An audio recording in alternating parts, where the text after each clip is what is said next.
Hello everyone, welcome to Texmouth. I hope सबकी दिवाली बहुत अच्छे से गई है। आप तो चलिए इस वीडियो के बारे में बात कर लेते हैं। आज की वीडियो में हम डिस्कस करेंगे एनआरआई के बारे में। आज की वीडियो मेरी टोटली डेडिकेटेड है एनआरआई के ऊपर।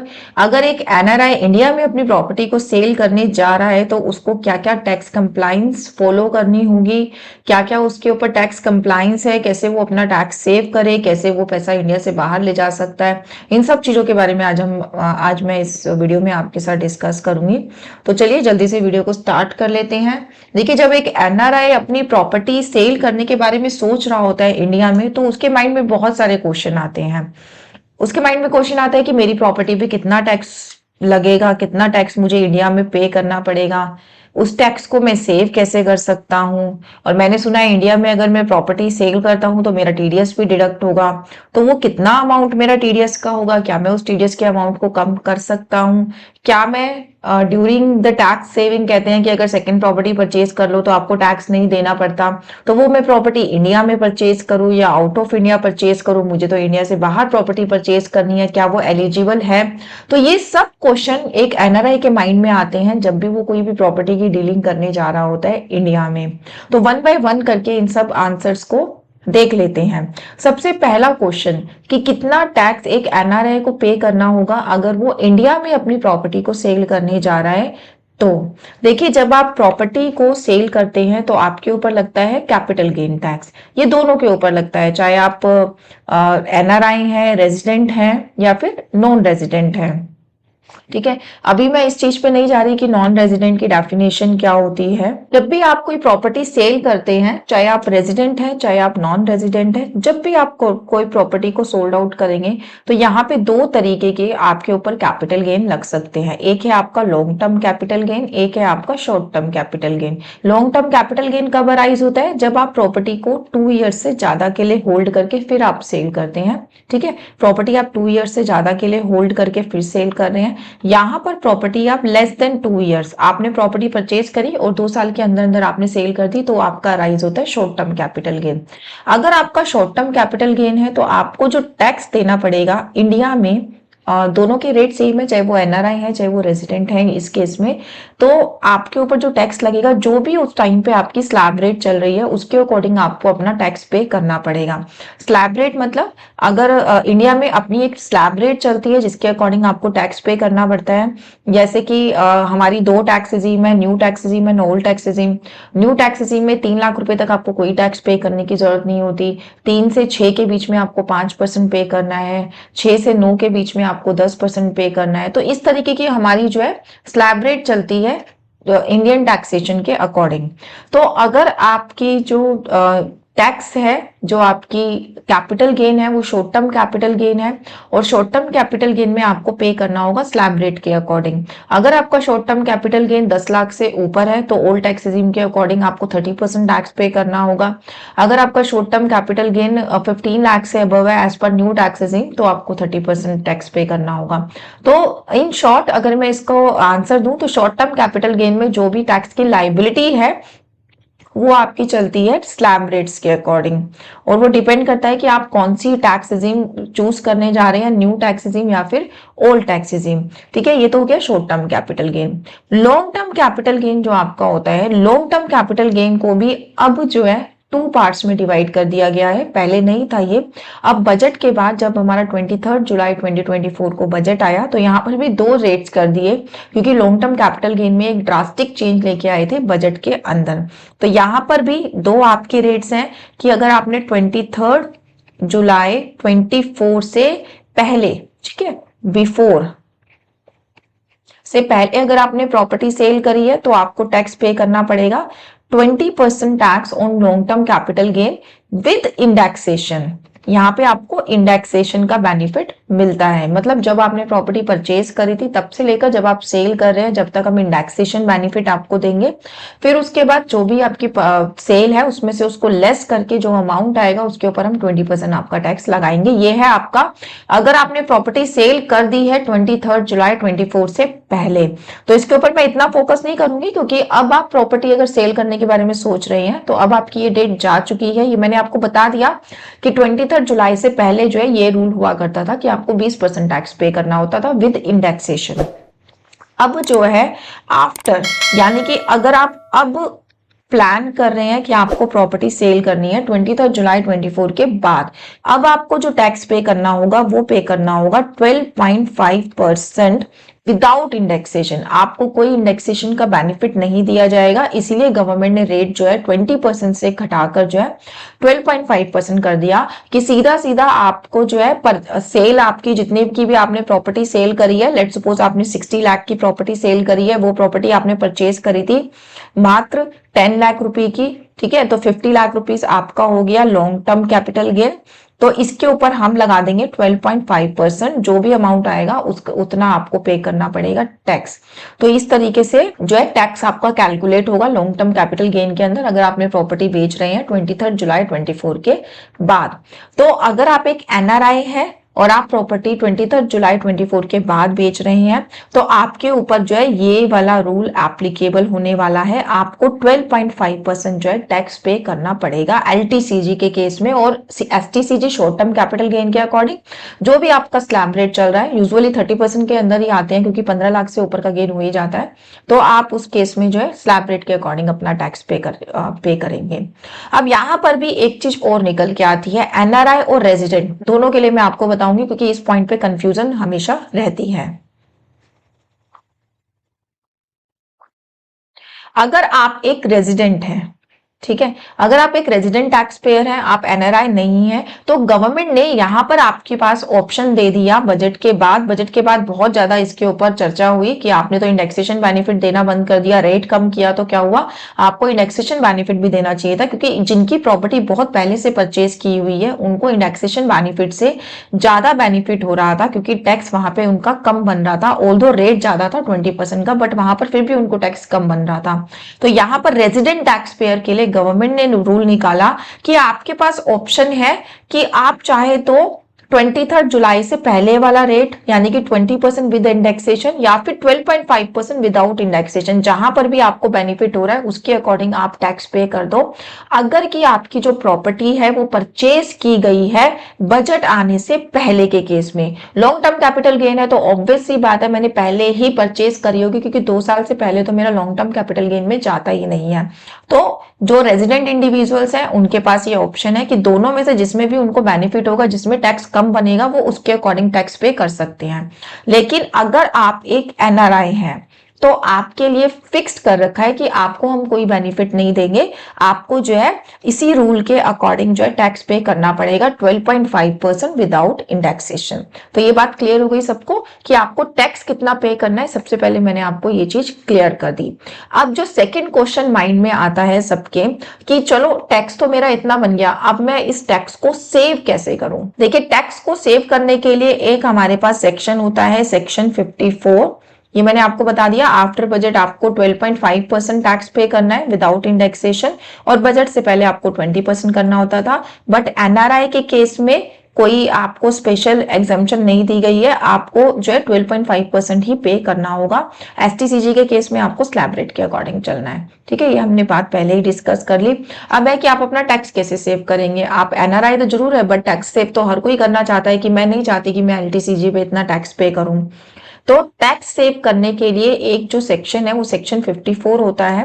सेक्शन 54 क्या कहता है कि अगर आप जो है एक प्रॉपर्टी आपने बेची, उस प्रॉपर्टी से जो भी आपको कैपिटल गेन अराइज हुआ, यहाँ पे फोकस किया करिएगा कि जो मैंने अभी एग्जांपल आपके लिए लिया था वहां पर मेरे को 50 लाख का कैपिटल गेन अराइज हो रहा था।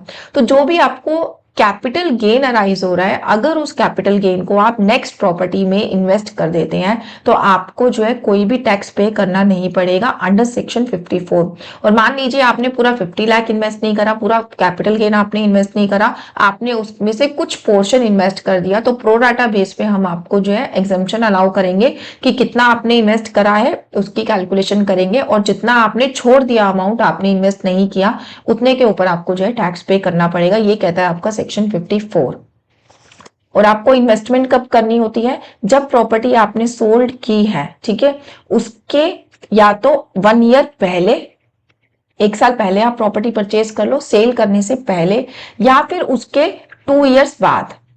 प्रॉपर्टी आज आपने सेल करी, आप 2 साल कैलकुलेट कर लो, 2 साल बाद 2 साल के अंदर आप अपनी प्रॉपर्टी परचेज कर सकते हैं।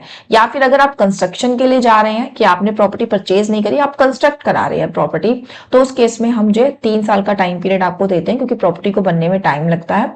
तो ये हमने टाइम पीरियड दे दिया कि इतने इतने टाइम में आपको परचेज कर लेनी है जो आपकी नेक्स्ट प्रॉपर्टी है, वो तभी आपको ये रिबेट अलाउ होगी। और मान लीजिए कि मेरे को प्रॉपर्टी अभी मैं देख रहा हूं, मुझे 2 साल लग जाएंगे प्रॉपर्टी देखने में, या मेरी प्रॉपर्टी बनना शुरू हो गई है, तो इतना टाइम आप उस पैसे को किसी और पर्पस के लिए यूज नहीं कर सकते। आपको क्या करना है, बैंक में जाना है, रिटर्न फाइलिंग की लास्ट डेट से पहले, यानी कि अगर मैं एक इंडिविजुअल टैक्स पेयर की बात करूं तो 31 जुलाई से पहले पहले, चाहे आप एक एनआरआई हैं चाहे आप रेजिडेंट है, ये दोनों के लिए है, तो आपको 31 जुलाई से पहले पहले उस अमाउंट को कैपिटल गेन अकाउंट में डिपॉजिट करा देना होता है। और जब भी आप प्रॉपर्टी में डील करने जाएंगे तो उसी कैपिटल गेन अकाउंट के फंड में से आपको फंड निकालना है और अपनी प्रॉपर्टी को परचेज कर लेना है इस टाइम पीरियड के अंदर, तो आपको मिल जाएगी रिबेट। ठीक है, लेकिन एनआरआई के लिए ये बात बोली गई कि अगर आप एक एनआरआई है तो ऐसा नहीं है कि आप इंडिया में तो प्रॉपर्टी सेल कर रहे हैं और जो आप प्रॉपर्टी परचेज है वो आप करें आउट ऑफ इंडिया। यानी कि अगर आप कनाडा में है तो आप कनाडा में प्रॉपर्टी परचेज करने के बारे में सोच रहे हैं, या आप यूएसए में प्रॉपर्टी परचेज करने के बारे में सोच रहे हैं, तो वहां पर हम कोई रिबेट आपको नहीं देंगे, क्योंकि प्रॉपर्टी तो आपने बेच दी इंडिया में और आप परचेज कर रहे हैं आउट ऑफ इंडिया, तो उस केस में आपको रिबेट नहीं दी जाएगी। अगर आप प्रॉपर्टी इंडिया में ही परचेज कर लेते हैं तो उस केस में हम आपको रिबेट दे देंगे, आपको टैक्स पे करने की कोई भी जरूरत नहीं है अंडर सेक्शन 54।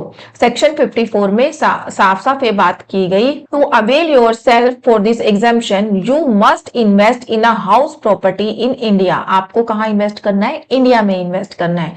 अब इस चीज को मैं एक एग्जाम्पल के साथ समझती हूँ। मान लीजिए मिस्टर ए है, ठीक है, मिस्टर ए ने, मैं अपना पहले वाला एग्जांपल कंटिन्यू करूंगी, प्रॉपर्टी को, ठीक है, सोल्ड किया इंडिया में, कितने का, 60 लाख का। उसने ये प्रॉपर्टी कभी परचेज करी थी 10 लाख रुपीस की, उसको कैपिटल गेन अराइज हुआ 50 लाख का। एज पर न्यू रूल इस 50 लाख के ऊपर 12.5% इसको टैक्स पे करना है।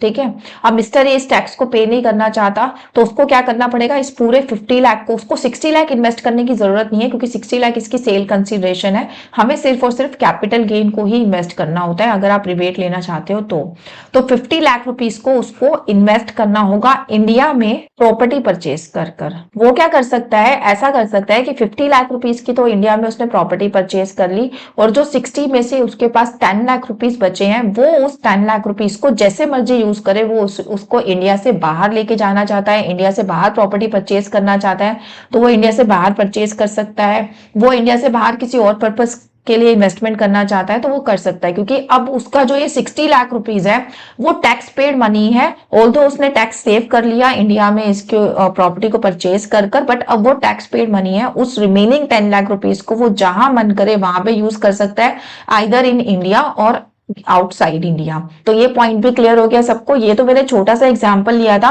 यहाँ पे अगर मैं इस फिगर को बड़ा कर दूं, लाइक आपने 3 करोड़ की या 4 करोड़ की प्रॉपर्टी को बेचा है, आपको उसके ऊपर कैपिटल गेन 1 CR का हो रहा है सिर्फ, तो उस केस में क्या है, आपको जो इन्वेस्टमेंट करनी है इंडिया में सिर्फ और सिर्फ 1 CR की करनी है। जो रिमेनिंग आपका 3 CR अमाउंट है, आप उसको इंडिया से बाहर लेके जा सकते हैं, वहां आप उस अमाउंट को जैसे मर्जी यूज करें, क्योंकि वो आपका टैक्स पेड अमाउंट है, वहां पर आप उस अमाउंट की जो है प्रॉपर्टी को परचेज कर सकते हैं। तो ये तो हो गया आपकी टैक्स सेविंग से रिलेटेड। अब एक मिस्टर ए के माइंड में क्वेश्चन आता है कि मैं इस पैसे को इंडिया से बाहर लेके कैसे जाऊंगा। देखिए, एक एनआरआई जो होता है उसके 2 अकाउंट आपके खुलते हैं। ठीक है, एनआरआई के 2 तरीके के अकाउंट इंडिया में खुलते हैं। एक तो होता है आपका एनआरई अकाउंट, एक होता है आपका एनआरओ अकाउंट। ठीक है, इंडिया में पेमेंट जो आती है या फिर इंडिया में अगर आप इन्वेस्टमेंट करना चाहते हैं तो इंडिया की मनी को आने और जाने के लिए आपका एनआरओ अकाउंट यूज किया जाता है। और अगर आप बाहर से पैसा लेके आ रहे हैं और बाहर आप पैसा लेके जाना चाहते हैं तो उस केस में हमारा जो अकाउंट है वो एनआरई अकाउंट यूज होता है। तो जो भी मिस्टर ए की सेल कंसिडरेशन उसको रिलाइज होगी तो वो रिलाइज होगी आप उसके एनआरओ अकाउंट के अंदर। एनआरओ अकाउंट के अंदर वो अपनी पूरी सेल कंसिडरेशन को रिसीव करेगा, उसमें से 50 लाख वो फर्दर प्रॉपर्टी में इन्वेस्ट कर देगा इंडिया के अंदर। जो रिमेनिंग 10 लाख है उस 10 लाख को वो अपने एनआरआई अकाउंट में शिफ्ट कराकर वहां से वो इंडिया से बाहर उस मनी को लेके जा सकता है। और इसके ऊपर भी आपका जो है एक सीए का सर्टिफिकेट लगता है, वो सीए सर्टिफिकेट आपको साइन कराना होगा जब भी आप इंडिया से बाहर पैसा लेके जाते हैं। उसमें ये मेंशन होता है कि क्या ये टैक्स पेड मनी है या नहीं है, इसके ऊपर टीडीएस डिडक्ट अगर होना चाहिए था तो वो डिडक्ट हुआ है या फिर नहीं हुआ है। अब नेक्स्ट क्वेश्चन हमारा निकल के आता है टीडीएस का। अब बात करते हैं टीडीएस के ऊपर। जब आप इंडिया में प्रॉपर्टी को सेल करते हैं, अगर आप एक रेजिडेंट टैक्स पेयर हैं या फिर आप जो है नॉन रेजिडेंट टैक्स पेयर हैं। रेजिडेंट टैक्स पेयर के केस में क्या है, अगर आपने इंडिया में 50 लाख रुपीज से ऊपर की प्रॉपर्टी को सेल किया है तो आपकी प्रॉपर्टी पे टीडीएस कटेगा। कितना कटेगा? 1% टैक्स जो है डिडक्ट कराना होता है एज अ टीडीएस। उसको आप क्लेम कर सकते हैं एज अ रिफंड, या फिर आपकी कोई टैक्स लाइबिलिटी बनती है उसके अगेंस्ट आप एडजस्ट करा सकते हैं जब भी आप अपनी इनकम टैक्स की रिटर्न को फाइल करेंगे उस असेसमेंट ईयर से रिलेटेड। ये तो था रेजिडेंट के लिए। एनआरआई के लिए ये जो लिमिट है 50 लाख की, ऐसी कोई लिमिट नहीं है। एनआरआई को अगर कोई 1 रुपी भी रेमिटेंस देता है इंडिया से, इंडिया में आपने कोई भी अगर डीलिंग करी है, नॉट इवन फॉर प्रॉपर्टी, आपने इंडिया से अगर कोई भी इनकम अर्न करी है तो उसके ऊपर आपका टीडीएस डिडक्ट होगा ही होगा। प्रॉपर्टी के केस में भी ये जो 50 लाख की लिमिट है, ऐसी कोई लिमिट नहीं है एनआरआई के केस में। एनआरआई के केस में अगर प्रॉपर्टी उसकी 10 लाख रुपीस की भी है तो भी उसके पास जो सेल कंसिडरेशन रिसीव होगा उसको वो टीडीएस डिडक्ट करने के बाद ही रिसीव होगा। और ये जो टीडीएस का रेट है वो कितना होगा? जितना टैक्स उसको इंडिया में लगना चाहिए था उस ट्रांजैक्शन के ऊपर उतना होता है टीडीएस का रेट। जैसे कि अगर उस एनआरआई की उस प्रॉपर्टी की डीलिंग से long term capital gain arise होती है तो वो टैक्स टीडीएस कितना कटेगा उसका? 12.5%। ये मैं आफ्टर बजट की बात कर रही हूँ, प्लस सेस 4% सेस, इतना उसका टीडीएस डिडक्ट होगा। अगर ये बिफोर बजट की मैं बात करूं तो उस केस में 20% था हमारा, 20% प्लस सेस 4%। अगर ये लॉन्ग टर्म कैपिटल गेन है तो इतना टीडीएस डिडक्ट होगा एक एनआरआई का। अगर ये शॉर्ट टर्म कैपिटल गेन है तो शॉर्ट टर्म कैपिटल गेन में अगर वो 30% स्लैब में आता है तो 30% प्लस 4% होगा। अगर वो 10% की स्लैब में आता है तो 10% प्लस 4% होगा। वो उस टाइम पे उसको अपनी कैलकुलेशन करके अपने बायर को बताना होगा कि मेरी जो टैक्सेबिलिटी है इंडिया में वो इतनी बनती है, उसी के अकॉर्डिंग बायर उसका टीडीएस डिडक्ट करेगा और फिर उसको जो अमाउंट है वो रेमिट किया जाएगा इंडिया के अंदर। फिर उसके बाद उसका वो पैसा बन जाता है टैक्स पेड मनी, उसको वो जैसे मर्जी यूज करे। इंडिया से बाहर लेके जाएगा, इंडिया में यूज करे। इंडिया से बाहर लेके जाएगा तो सीए का सर्टिफिकेट लगेगा, वहां पे मेंशन किया जाएगा कि इस अमाउंट के ऊपर प्रॉपर टीडीएस जितना कटना चाहिए था वो कट चुका है, तो वो ये मनी बाहर लेके जा रहा है तो उसको कोई किसी भी तरीके की कोई भी प्रॉब्लम फेस नहीं होगी। बट रेट ऑफ टीडीएस मैंने आपसे डिस्कस कर लिया है, इतना ही रहेगा। लॉन्ग टर्म के केस में 12.5%, before after budget, before budget 20%। Budget कब आया था? 23 जुलाई 2024। तो अब अगर आप डील कर रहे हो तो आपके ऊपर 12.5% प्लस 4% आपको जो है टीडीएस पे करना होगा। लेकिन मिस्टर ए चाहता है कि उसको ये टीडीएस भी पे ना करना पड़े क्योंकि उसने फर्दर इन प्रॉपर्टी में इन्वेस्ट कर दिया है इंडिया के अंदर, टैक्स उसके ऊपर कोई बनता नहीं है। लॉन्ग टर्म कैपिटल गेन पे उसने इन्वेस्टमेंट करा और अब उसके ऊपर कोई टैक्स नहीं बन रहा। तो मिस्टर ए कह रहा है कि मैं फिर टीडीएस क्यों पे करूं, इंडिया के अंदर टैक्स तो मेरे ऊपर कोई बनता नहीं है। तो उस केस में आप क्या कर सकते हैं? उस केस में मिस्टर ए के पास एक ऑप्शन है कि वो क्या कर सकता है, लोअर या फिर नील डिडक्शन ऑफ टीडीएस का सर्टिफिकेट ले सकता है इंडिया के अंदर। जो एनआरआई होते हैं या फिर अगर आप रेजिडेंट इंडिविजुअल भी हैं तो उस केस में भी अगर आपको लगता है आपकी टैक्स लायबिलिटी पूरे साल की इतनी नहीं बनती जितना कि आपका टीडीएस काटने वाला है बायर या फिर जो भी आपको अमाउंट रेमिट करने वाला है वो, तो उस केस में आप क्या कर सकते हैं, लोअर टीडीएस का सर्टिफिकेट ले सकते हैं गवर्नमेंट से, या फिर नील टीडीएस, आपके ऊपर कोई टीडीएस नहीं कटेगा, वो आप सर्टिफिकेट ले लीजिए गवर्नमेंट से। गवर्नमेंट उसमें मेंशन करेगा कि आपके ऊपर कोई भी टीडीएस नहीं कटना चाहिए या फिर आपके ऊपर 12.5% की जगह 1% या 2% ही टीडीएस कटना चाहिए। वो सर्टिफिकेट आपको अपने बायर को देना है। बायर उसी रेट के अकॉर्डिंग आपके ऊपर टीडीएस लगाएगा या फिर नहीं लगाएगा। उस केस में भी आपका जो फंड है वो टैक्स पेड फंड ही माना जाएगा, ऑल्दो आपका टीडीएस नहीं कटाए फिर भी। ये सर्टिफिकेट आपको कैसे मिलता है? ऑनलाइन वेबसाइट है, ऑनलाइन आपको अप्लाई करना होता है। ऑफलाइन भी मेथड होते हैं, अगर आपको जल्दी चाहिए तो आप ऑफलाइन भी डिपार्टमेंट में जाके इस काम को करा सकते हैं। बट वैसे ये प्रोसेस जो है ऑनलाइन भी है।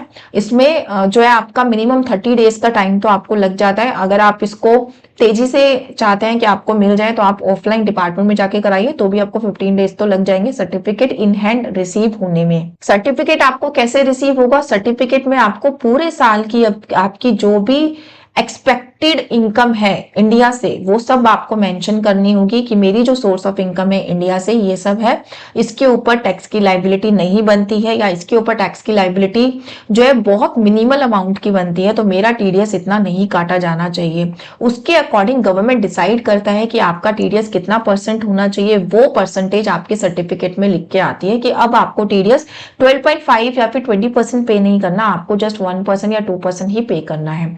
यूजुअली जो ये टीडीएस की फिगर निकल के आती है वो उतनी होती है जितनी की आपकी जो पूरे साल में इंडिया की इनकम पे टैक्स की लाइबिलिटी बनती है, उतने अमाउंट की वो आपको सर्टिफिकेट में ग्रांट करते हैं कि आपका हम इतना ही टैक्स काटेंगे जितना आपका टैक्स बनेगा इंडिया के अंदर। इसके अलावा हम आपका और कोई टैक्स यहाँ पे डिडक्ट नहीं करेंगे। तो अगर आपकी प्रॉपर्टी इंडिया में सेल होने जा रही है, आपका टीडीएस कटना है, तो ये आपके पास अच्छा ऑप्शन है। अगर आपकी कोई और सोर्स ऑफ इनकम नहीं है इंडिया में, तो आप इस सर्टिफिकेट को ले सकते हैं। आप किसी को भी इंडिया में हायर कर सकते हैं जो आपके बिहाफ पर ये सर्टिफिकेट आपको दिलवा सके। आप ये सर्टिफिकेट इंडिया में लेके अपने बायर को दे दीजिए। आपका बायर जो है टीडीएस नहीं काटेगा, या फिर जितना रेट उसमें लिखा हुआ है उतना ही आपका टीडीएस काटेगा। इससे आपको बेनिफिट ये होगा कि आपको बाद में इंडिया में उस अमाउंट को टैक्स रिफंड नहीं क्लेम करना पड़ेगा। अगर आपका जो टीडीएस है वो ज्यादा कट जाता है, अगर आप सर्टिफिकेट नहीं क्लेम करते, मान लीजिए आपको नहीं पता था कि ऐसे ऐसे आप सर्टिफिकेट ले सकते थे, आपने सर्टिफिकेट नहीं लिया और आपके बायर ने आपके ऊपर 12.5% प्लस 4% आपके ऊपर जो है उसने टीडीएस काट लिया, 12.5 प्लस 4 करके उसने आपके ऊपर जो है टीडीएस काट लिया, तो आपको क्या करना है? इंडिया में अपनी टैक्स रिटर्न फाइल करनी है। इंडिया में जो है आपका ईयर जो चलता है वो फिजिकल ईयर चलता है अप्रैल टू मार्च। अप्रैल टू मार्च के बाद यूजुअली 31 जुलाई आपकी जो आती है उसमें आपकी टैक्स रिटर्न की फाइलिंग की लास्ट डेट होती है। आपको रिटर्न की फाइलिंग की लास्ट डेट से पहले पहले आपको इंडिया में अपनी इनकम टैक्स की रिटर्न को फाइल करना है। रिटर्न में फाइल करने के बाद रिटर्न में आपको वो प्रॉपर्टी की ट्रांजेक्शन अपनी जरूर दिखानी है। उसमें आपको मेंशन करना है कि आपने इस प्रॉपर्टी को सेल किया था और इस प्रॉपर्टी को आपने परचेज कर लिया इंडिया में, जिससे आपका टैक्स नील हो गया है। फिर उसके बाद जितना भी आपका टीडीएस कटा है आप उसको रिफंड क्लेम कर सकते हैं।